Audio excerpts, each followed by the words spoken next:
these are very long fingerless gloves. We do have instructions on the fingerless gloves.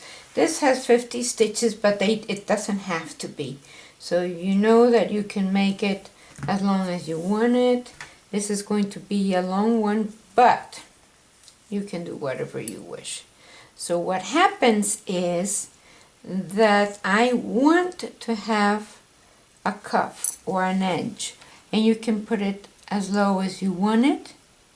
So you have your fingerless glove. It's going to be sewn from side to side so that your thumb comes out like so. And I really wanted to have an edge like this, and so that it looks like a cuff, and it can be, you know, over as low as you want it, because you can put it up or down. Anyway, so this is called the Trinity stitch. You can make any edge you want, and we do have the Trinity stitch stitch also on our tutorial. Yes, a tutorial.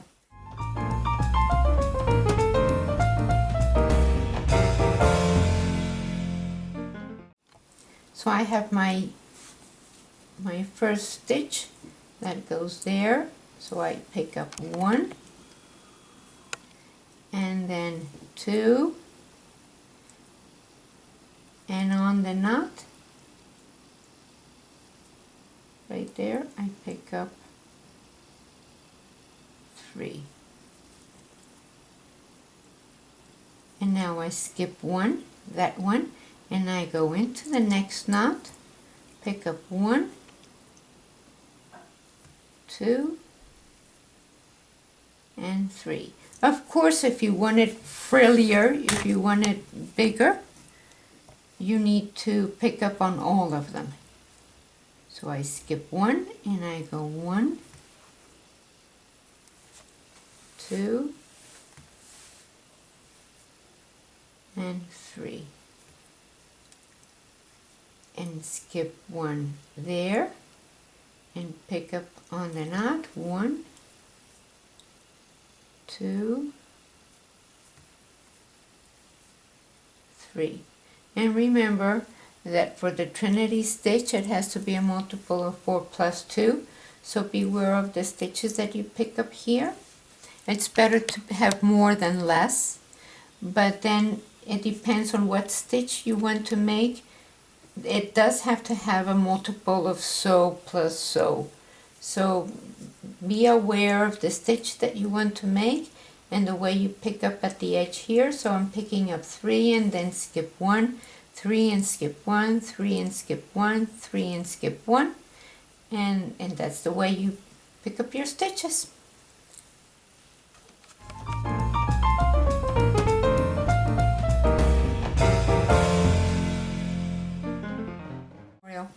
So let's do this, because the row number 1 on the Trinity stitch is that you purl, and that would be the right side of your work. And the second one is that you knit one, knit,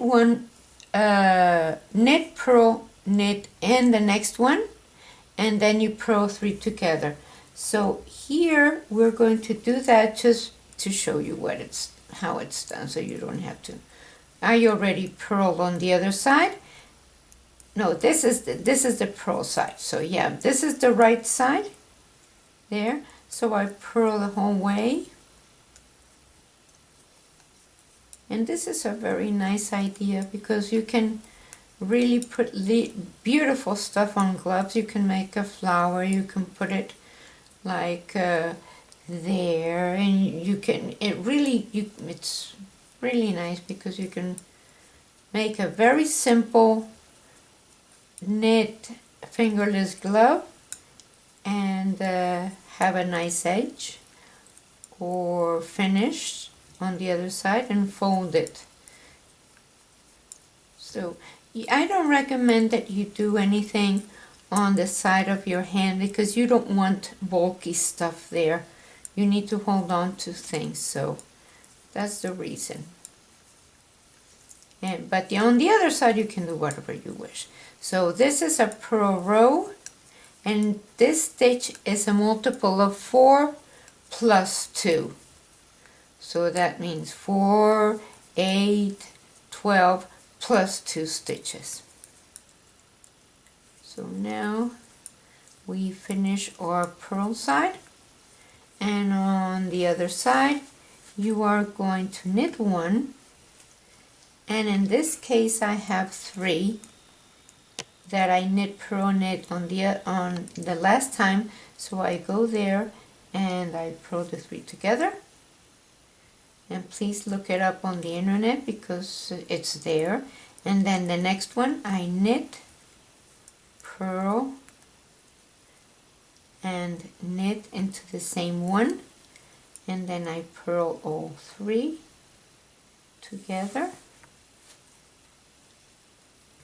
and then knit, purl, knit into the next one, and then purl all 3 together,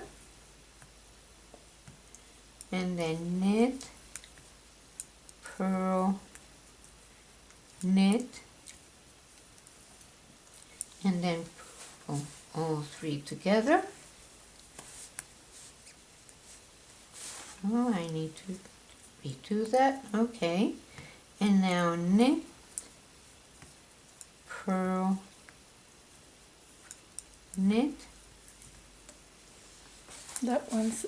Just that one stitch. The knit, purl, knit you're doing on just one stitch. On Yes. one. Yes, on the one that's by itself from the last row. Knit, purl, knit. Is that what you're talking about? Yes. And then you purl all 3 together. And the one that I purled all 3 together the last time, that's the one, because that way it alternates. 1, knit, purl, knit. And then on the one that I knit, purl, knit the last 2 rows, I'm going to go there and purl all 3 together. So you can tell which ones you need to purl. It's very easy to see. So knit, purl, knit, and then you can purl all 3 together, knit, purl, knit, and the last one you knit. So that's what the stitch is. See how pretty that is? I decided that I wanted to purl all the next row because I want all the stitches to be well closed. And when you bind off, when you have the 3 like this, it doesn't look very pretty. So I decided that I really want to purl this whole side, and then I start binding off on the other side, which is going to be the wrong side. And it's okay because it really, you can bind off on any side. And since the other side is knitted, it's easier to bind off when you're knitting instead of purling. So let's get some more yarn here.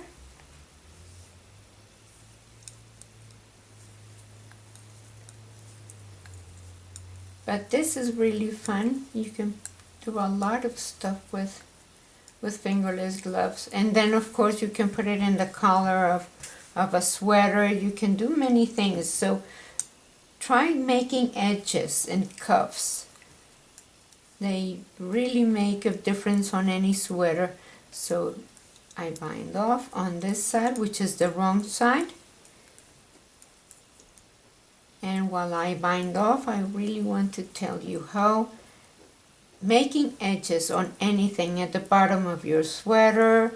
You can even buy a sweater if you don't want to knit it, and put like ruffle yarn around the neck and the fronts where the buttons are and on the cuffs, or make cuffs and put them on top of a sweater that you buy. So that makes it really pretty. And of course nobody else has that sweater because you already did the cuffs and a collar and then of course they're removable. You can use them with anything else, so that's very nice. So I'll see you at the end of this row. So now we bind off, we pass our yarn through, and this is the way we sew it.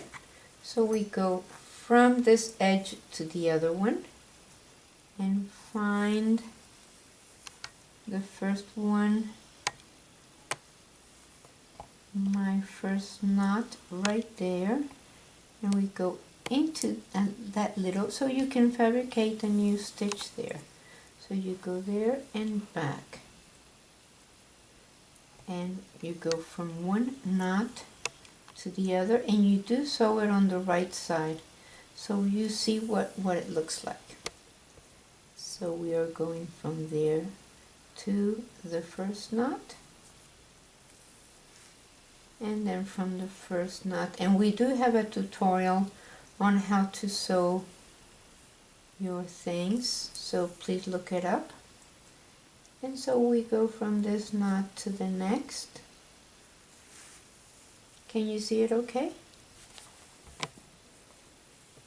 Yes. Okay. So from this knot to the next, and like that you have a nice edge there.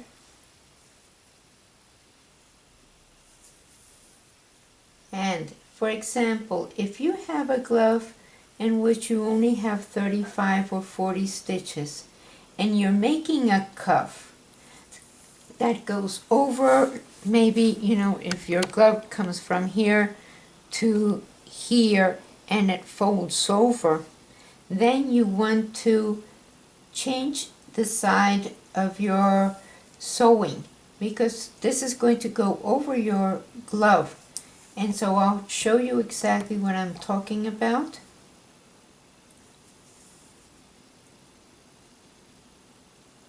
Let me finish this thing here. So we go, and of course you pick up your stitches here. You pick up your stitches at the edge of your glove, and you can pick up all of them or alternate them, 1, 2, 3 and skip 1, 1, 2, 3 and skip 1, and we can do that on the other side if you want to see what it looks like, and that's what we can do. So let's finish sewing this.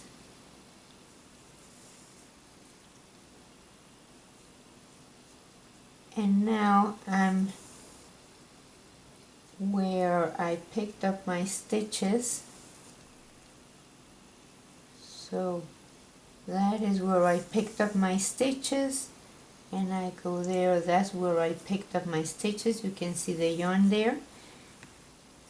And since this is the right side of my work, and this is going to be over the glove,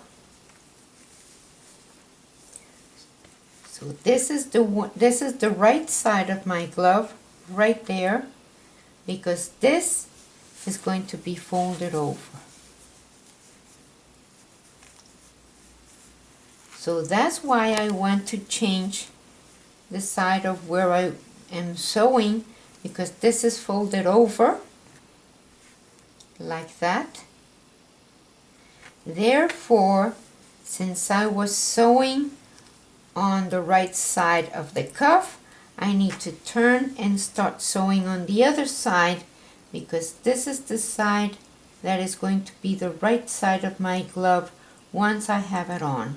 And we do have a tutorial on how to sew this, so please look it up. So you pick up from one side and from the other, and pick up from one side where your V's are and from the other. So this is what you do on this side and pick it up on the other. And you do this until you find that you want to have your thumb. So of course, if I want to have my thumb, this is going to be sewn from here to here, and this is going to be sewn from here to where I have my thumb. Please look it up on the fingerless gloves that we already have. This is an explanation of the cuff only. So this is the way it's going to look. So that's very pretty.